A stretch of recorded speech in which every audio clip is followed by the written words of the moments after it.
All right, well, Paddy Ryder, is there any risk about taking him over to Perth on the hard surface? Oh, yeah, I suppose there's some risk, but he's ready to play, and we'll get over there and make sure he's okay. And all things being equal, he'll take the field. What does he provide in terms of team balance? A fair bit. He's like, look, you've seen what we've had to do over the last, basically, first 6 rounds of the season. We've had some challenges. Paddy only played 2 quarters for the whole season, so he'll certainly help out in lots of areas. Helps out with Dougal Howard, helps out with Westy, helps out with Charlie, helps out with our midfielder. So this is a significant part of our side. We all understand that. We've managed to get through without him, which is a positive, but we look forward to having him back. Across the last few weeks, do you look at that decision to go with Paddy as your main ruckman and no sort of experienced backup as a mistake? No, we're really comfortable. We think we've got good young rucks, as I've said all the way through. They just haven't been quite ready to take over and play an AFL game. I think another 4 or 5 weeks, I think we've probably got 1 or 2 options underneath that are ready to go, and I can see their form improving. I can see Frampton improving weekly. I can see Hayes becoming better. Ladham's got a little few issues with his knees, but I think we're really comfortable at the back end of this year that those blokes will be right. Can you shed any light on the discussion leading into Paddy's selection, Ken, given the 6 weeks out, given the hard deck and all the factors you might have weighed up? Look, Paddy's probably nearly ready last week, so we've taken some conservative approach. We understand the hardness of the deck. It's an issue, I think, for not just for us, but for every team. I think it's particularly for the Western Australian teams who are playing there every week.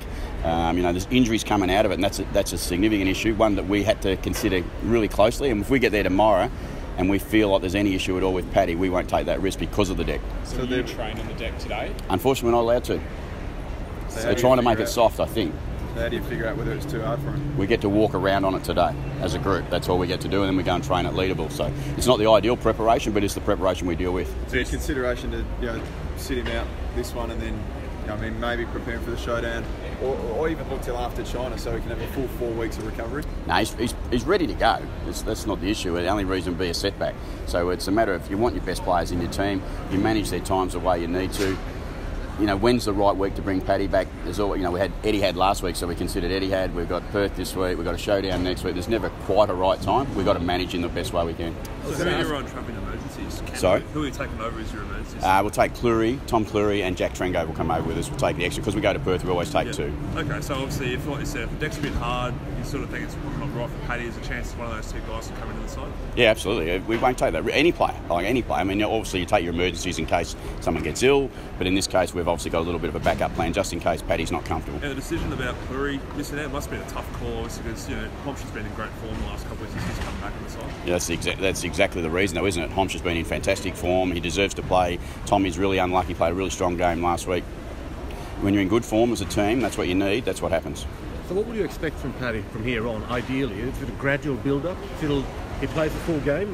We'll monitor him, we'll manage him. That's why I say you've got to get him in and playing with, we've got 3 weeks before our bye, so we'd like to build him up into that part, give him the bye off, and then he'll be right for the back half of the year. Still give Charlie Dixon a bit of helping out the ruck tomorrow, against Nui and Scott Lyson. Yeah, and our plan at the start of the year was for that to happen, and Westy and Charlie to probably share a bit of the ruck with Paddy throughout the whole season. Unfortunately, they've had to share the whole ruck for the first quarter of the year, and they get to drop back into the backup role. Sam Powell-Pepper available but not selected. That's right. Through that? Yeah, no, he wasn't selected. We picked a side that we thought was best suited to win this game this week, and that was the decision based on. Yeah, no, we're managing and getting him back up to the level we want. He's missed a fair bit of footy. He's had a bit going on in that. Same with Rockcliffe. They've both missed a little bit of football, a little bit of preparation. So we thought the smart thing to do was to give them the extra game in the sample. There's a big game tonight against Norwood that'll be pretty tough footy, and that'll suit both boys, and hopefully they'll be ready then for the showdown next week. And Jasper Pittard, it's good for him to come back after a few weeks out and having a couple of good runs in the sample. Yeah, same thing. We did the same thing with Jasper. We give him a couple of weeks. We could have quite easily rushed him back in the first week, and we didn't do that, and we think now was the right time to bring him in. We know he makes our side better, so we look forward to having him out there. The shape of the ground's different. The ground's harder. You're travelling all the way over there to play a team that you haven't seen really yet. So those all daunting factors ahead of you to make it a really good contest? Yeah, no, they're not a big issue. We went over last week and watched them play. We've played them in the JLT this year, so we've played them in an elimination final, I think, last year at the end, and so we've got some good ideas on what West Coast like to do. We've watched them closely this year because they've changed their game a little bit, and as you said, the ground size is different to what they're used to at Subiaco. We've got a good record travelling. We like the fact that we're going over there and we get together and we go over to get another big win.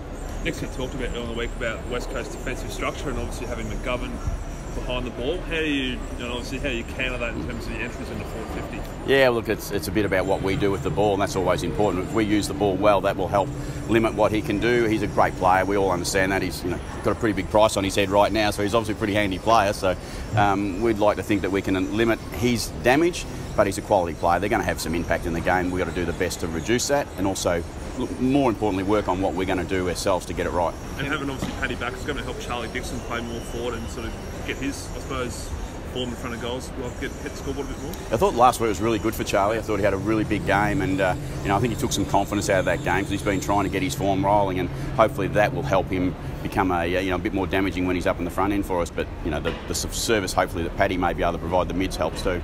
Ken, did you hear Chatty last night saying he wasn't sure whether he could have come off the ground when he did his hammy against North Melbourne? No, I didn't hear what he said, but I'm not sure what he said. So when he was going for that kick for goal, he said, I wasn't sure if I was allowed to go off. So. You can't just lay on the ground and faint. He can come off. No, look, we've seen what happened with Chad. He's not that bad a hamstring, to be honest. He's running already, so we're pretty positive about the outcome. So you reckon is he a chance to play next week, or how long do you think with that hamstring? Yeah, no, he's a chance for next week, but we won't risk him. No, I certainly can't sit here today and rule him out of the showdown. Okay. The competition's so even seems to be the phrase that every coach goes to these days. But is there a point where, the competition is even, but you need to do something to elevate yourself above all the other teams? Yeah, that's what happens. You get on and I said last week, I think sides are going to get on a 4 and 5 game win. If you do that, you're going to set your season up. That's the really important part. Our challenge and West Coast challenge and every other side that's up and amongst it at the moment is to get on that run. No side's been able to do it yet, bar Richmond and probably West Coast. So outside that, the rest of us are trying to catch up. You mentioned the size of the ground. Does it make a difference that you don't have to cope with that extra 20 metres or whatever it is, and it's a lot wider than... Yeah, look, it's just more a traditional football ground, and we're used to that. It's pretty close to Adelaide. It's very close to the MCG. We look forward to it. It's big open spaces, got a bit of width on it. It certainly helps you. I think the weather forecast going to 27, I think, over there. So again, now our beautiful warm start of the season for us has been good.